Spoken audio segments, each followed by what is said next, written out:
যুক্তরাষ্ট্রের কুখ্যাত প্রয়াত যৌন নিপীড়ক জেফ্রি এপস্টেইন সংক্রান্ত আরও নতুন নথি প্রকাশ করেছে মার্কিন বিচার বিভাগ। নতুন করে প্রকাশ পাওয়া বেশ কিছু নথিতে ভারতের প্রধানমন্ত্রী নরেন্দ্র মোদীর নাম এসেছে।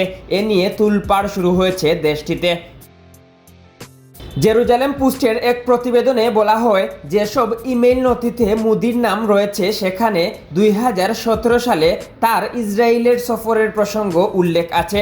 ওই সময় তৎকালীন মার্কিন প্রেসিডেন্ট ডোনাল্ড ট্রাম্পকে খুশি করতে মোদি এপস্টেইনের কাছে পরামর্শ চেয়েছিলেন। এমনকি মার্কিন প্রেসিডেন্ট ডোনাল্ড ট্রাম্পকে খুশি করতে মোদি ইসরায়েলে গিয়ে নেচেছেন ও গেয়েছেন।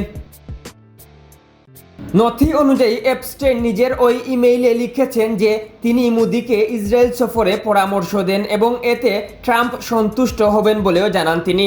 তার পরামর্শেই মোদি 2017 সালে ইসরায়েলে যান বলে দাবি করা হয়েছে। এপস্টেইনের ওই ইমেইল বার্তায় বলা হয়, যুক্তরাষ্ট্রের প্রেসিডেন্টকে খুশি করতে ভারতীয় প্রধানমন্ত্রী ইসরায়েলে গিয়ে নেচেছেন এবং গান গেয়েছেন। কয়েক সপ্তাহ আগে তাদের দেখা হয়েছিল, এতে কাজ হয়েছে। যদিও ওই ইমেইল বার্তা নিয়ে বিস্তারিত কিছুই জানায়নি জেরুজালেম পোস্ট, তবে এপস্টেইন সংক্রান্ত এসব দাবি সরাসরি প্রত্যাখ্যান করেছে ভারত সরকার। এ ঘটনায় শনিবার 31 জানুয়ারি ভারতের পররাষ্ট্র মন্ত্রণালয়ের পক্ষ থেকে এক বিবৃতিতে মোদির নাম আসার বিষয়টি ভিত্তিহীন ও নিন্দনীয় বলা হয়েছে। তবে এতে ভারতের রাজনৈতিক অঙ্গনে শুরু হওয়া বিতর্ক থামেনি।